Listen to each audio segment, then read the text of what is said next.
سیامند حاجو سروک شپیل آزادی کردستانی که دوی کنفرانس ویانا دا باشتار بوده الاستودیو میوانه منه که سیامند بخیر هاتی و بحث ویا که کرد وی کنفرانسی دا که پروسه سیاسی یعنی گهدان سیاسی گرینگداین سیاسی به پرسا سوری وکبره نمایه مسئله تنه شر اوکراینیا و روسیه یعنی هناك سببين دنانا دم باش كده الوقت از بهارت كم نشر اوكرانيا تانية شر اوكرانيا هشت تركيز سر اوكراينا مثلا سوري راست هات جبير كرن بس ونزانن جنيف بروسيسا سياسي جنيف تي گفتگو كرن بروسيسا سياسية سوري و دانوستاندن پیش و ندچون ونزانن نتویک بوی سال 2015 بریاره 2254 ستاند بو دوی بریاره 40 سلاح بو هاتبو بریار هاتبو ستاندن گو حکومت اکادمکی هبه دوره دستورک چه به پیشره البجارتن هبن سوری ده سلاکی دست بکر نتویک بوی سال 2018 بوی دستورک نو گفتگو کرن سه گروپ هاتنا چیکرن جبوی وادانوستان نبکن جبوی دستور کنو و انزانن سالا 2018 دست بکرن هشت گره چی بون گرات حالی هیواششا سالا چوی بو بس سر خالق تنین کاری بون لف بکن از بهارت کم افجی سببک بو گو اف پروسسا سیاسی سکنیه نما پیش وچه سالا چوی هیواششا و تدانوستاندن نبونا وشري أوكرانيا جي هشت بري دنياي ولاتي هزي ناف دولتي بري خدانا أوكرانيا بس باوريام دا شري أوكرانيا جي نبانا أفدانوستان بن بيش ونا چونج بر بريار بخويا 2254 باوريام دا بريارك شاش بو نافروكا خود گلكي باش بو بس رنگيتي تنفيذ كرن شاش بو نتويك بوي گرك زاني بانا بريارك وصا دوی دخت تکاربیل علیکی بکی و امزانن حکومت نحاضر جوادانوستان ناره روکی نحاضر بو بن دختا روسا دهات حاضر دبو بس جدی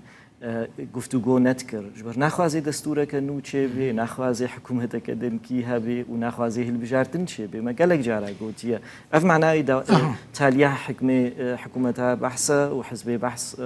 حتى جيوري ناهلي أف ببن كرك ميشانيزم من هبان تشاوا آليك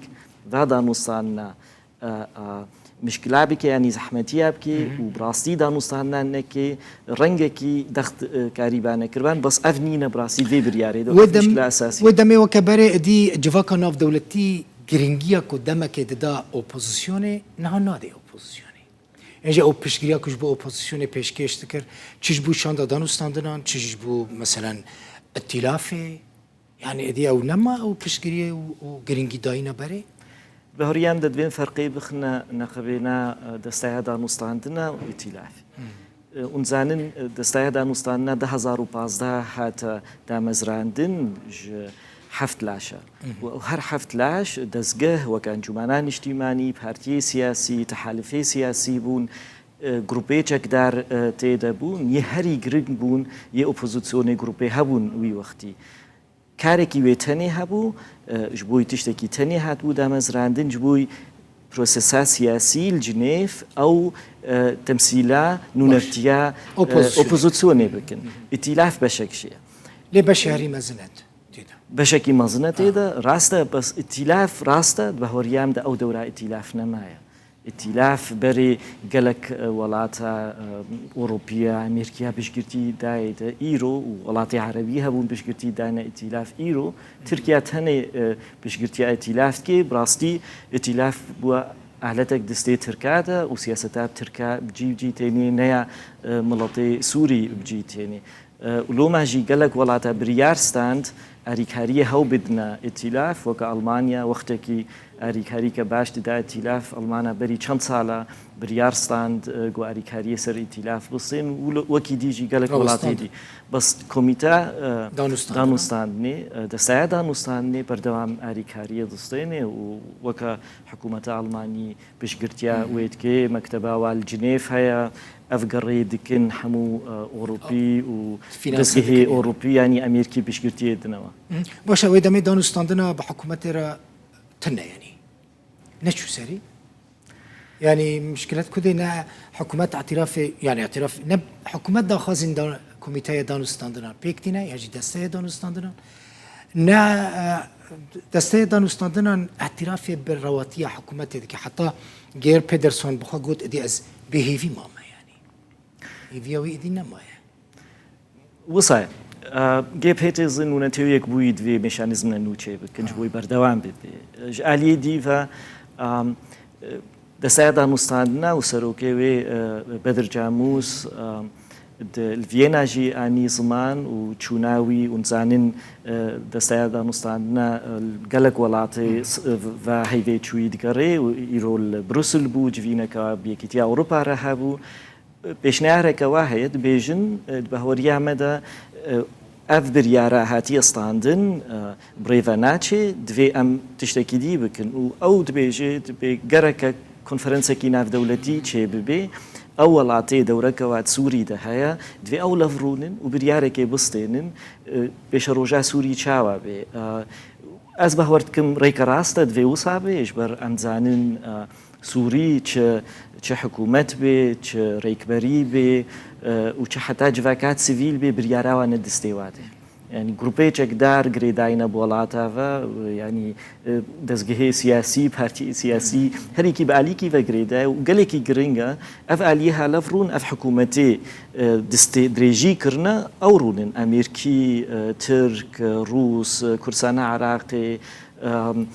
قالك ولاتي دوراوات سوري دا هيا دوي لفرونن وبرياركي بهفرا بستين ويشا بردوان بي اگر اول هفنا كان آلين دن يعني بتشن جنيفة جي يعني بتشن سوچي يعني جي آستانا قالكي زحمتك سيامان كوميتي دستوري الكدري ما كنت جي كسكي چالاكي دو كاروبارين ميكانيزما كوميتي دستوري ده نمقوت كوميتي دستوري هيفا ششافا صالات شوي لفنا مايا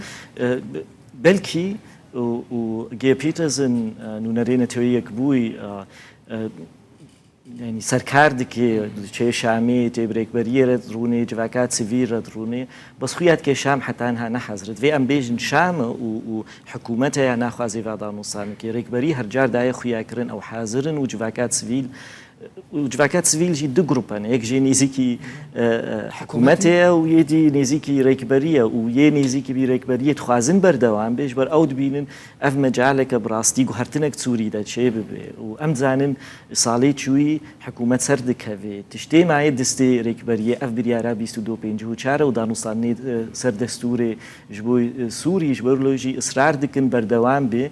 بس وكم زانن حكومات ناخوازي وخيات كي حتى انها نتويك بوي نونري نتويك بوي نكاري بو شامي راضي بكيش بوي قرانها بردوام بي هونو وكأنا كسي انجمنا كردي وبيادي هون الكدرينا تبي ونديدنا وبروادا هنا كاكسيامات مثلا امريكي فرنسي حكومة كردستاني روس قالك آليان خواستن و نزیکی هف بکه لگور که از دشوپین من هیچ نزیکی هف نابن هر وی بفیرنگی بردوام بکه از هیوید کم فیرنگی بردوام نبیش بر جمع کرداره و کردی سوری را بهورت کم بیش روزه که خراب بیشی اما هک وصا بردوام ببی هک تکلی نبن لفحاتنک چه نبی و يعني روشا كردي سوري روبرو خراب يعني ام زانن صالي شوي نباش بو خرابتر بو روشا كردي سوري وملطمي كردستان سوري قالك زحمتيات بيني وريك جو باشتر ببي دريفه بن سينورفا بن اريكاري هري نيزيك بونا هردو آليا بس خيات كي الهردو آليا جي كسن هنا ناخوازن اف دانوستاندن بردوام ببن ام نمحتاجي امريكيانا براسي دستي وردان این دربانه ما بستته یان كردينه ناي ان دوی ام بيجن براستي يعني دعالينا انجمانان اجتماعي و بيديا انجمانان اجتماعي او كسي ناخوازن اف دانوستاندن بردوام بيقلكي ضعيفن بهتر هجمارا مظن پارتیت انجمنان اجتماعی دا و سروکاتی انجمنی تخازن افغانستان بەردەوام بن ئالیە دی هیژمارێکە مەزم ناخوازێ بەردەوام بێ و بە هۆریام دە قەندیل ناخوازێ ئەفغانستاندن بن قەندیل خۆستبانە وی بووبانە ئەنجومانان نیشتیمانی حازرە بەس سەدی سەد هەرجار ئالیە مەژی هینەک هەنە ژبەرلۆژیم گۆ هەردوو ئالیا کەسن هەنە ناخوازن بەس دوێم فەرقەی بخنە نەقەبێنا ئەگەر دانوستاندە نێزیک بوونا ئەنە کەسێ و پەیەدێ ینی نێزیکبوونەکە جدی چێ ببەش بوون دە بەرژەوەندیە کورداندایە سبب چییە کۆ ناخوازن مەسەلا ئالیندن ئەس باوەڕ دکم ینی مەسەلا ئالیە پێدەی گۆ ناخوازێ پێدەی زستێماوێ ڕەنگەی سیاسەتێتکی وەکەی حزبێ بەحس ئەو دبینین خۆ تەنێ نونەرەی مڵەتەی کورد و ئەو دوێ بەهۆریەنە دوێ ئەو تەنێ ئیدارەی بکەن بێچاوە بەحسی ناخوازن جنێف دانوستاندن بەردەوام بێ وسە و دەستهلاتی هەفپار بکن هەلبژاردن چێ بن سووریدە وساژی پێدێ و پێکاکە تخوازن دەستهلات دەستێوادە بمێنێ و ناخوازن دەستهلات هەفپار بێ ئەس بەهۆرتکەم ئەف میشکلەکە ئەساسیە بەس دوێ ئەوژی زانبن گو هەکە نەخوازن پێشە ڕۆژا کوردستانە سووری وەکە عفرین و سەرێکانیە بێ گەرەکە ئەفغانستاندن بەردەوام بن و گەرەکە لەڤهاتنەک چێ ببێ و تالی گەرەکە هەلبژارتن چێ بێ هەرێم ئەف زیدەتری 10 ساڵە دەستێ پێدێدەیە حتانها هەلبژارتن چێنەوە یعنی دبێژن بناوێ دیموقراتیە تاخڤن بەس بنگەها دیموقراتیە هەلبژارتن چێنەوە گەرەکە لەڤهاتنەک چێ ببێ و بێژن ئەمێ هەلبژارتنا پێشە ڕۆژێ بکن و دوورەکی جواناکە هاتە سەر دەستهلاتێ ئەوێ بڕێڤە ببن هەرێمێ بەس وەکەم گۆ پێدێ نەحەزرەژێر گەلێک سپاس سیامەند حاجە و سەرۆکێ شەپێلە ئازادیە کوردستانی میوانی ببووی